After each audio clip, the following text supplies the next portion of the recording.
നമസ്കാരം, മലയാളി വാർത്തയിലേക്ക് സ്വാഗതം. ഇറാന്റെ എണ്ണ കേന്ദ്രങ്ങൾ അമേരിക്കയും ഇസ്രായേലും ആക്രമിച്ചതോടെ കാര്യങ്ങൾ കൈവിടുകയാണ്.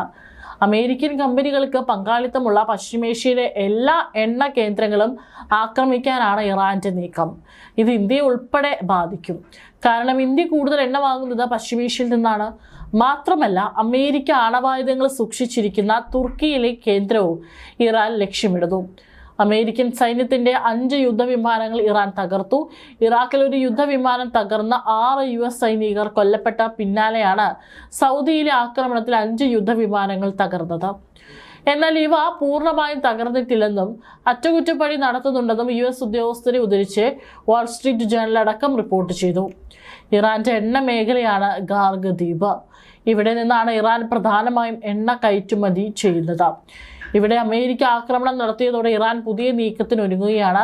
അമേരിക്കൻ കമ്പനികൾക്ക് ബന്ധമുള്ള എല്ലാ എണ്ണ കേന്ദ്രങ്ങളും ആക്രമിക്കുമെന്നാണ് റിപ്പോർട്ടുകൾ.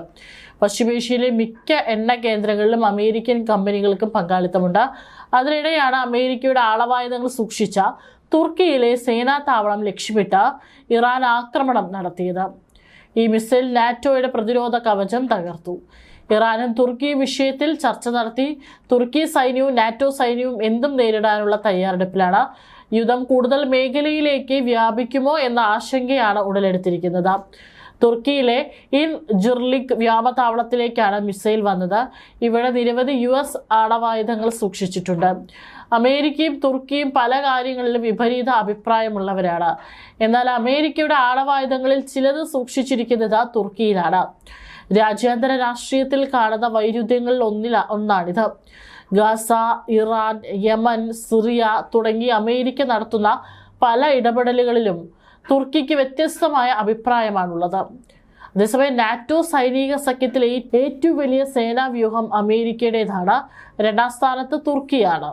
സൈനികമായി പല കാര്യങ്ങളിലും ഇരു രാജ്യങ്ങളും ഒരുമിച്ച് മുന്നോട്ട് പോകുന്നുമുണ്ട്. ആണവായുധം സൂക്ഷിച്ചത് അതിലൊന്നാണ്. ഇറാൻ തുർക്കിയിലെ ഈ കേന്ദ്രം ആക്രമിച്ചാൽ യുദ്ധത്തിന്റെ ചിത്രം മാറും. യൂറോപ്പും ഏഷ്യയും തകരുന്നതിലേക്ക് കാര്യങ്ങളെത്തും.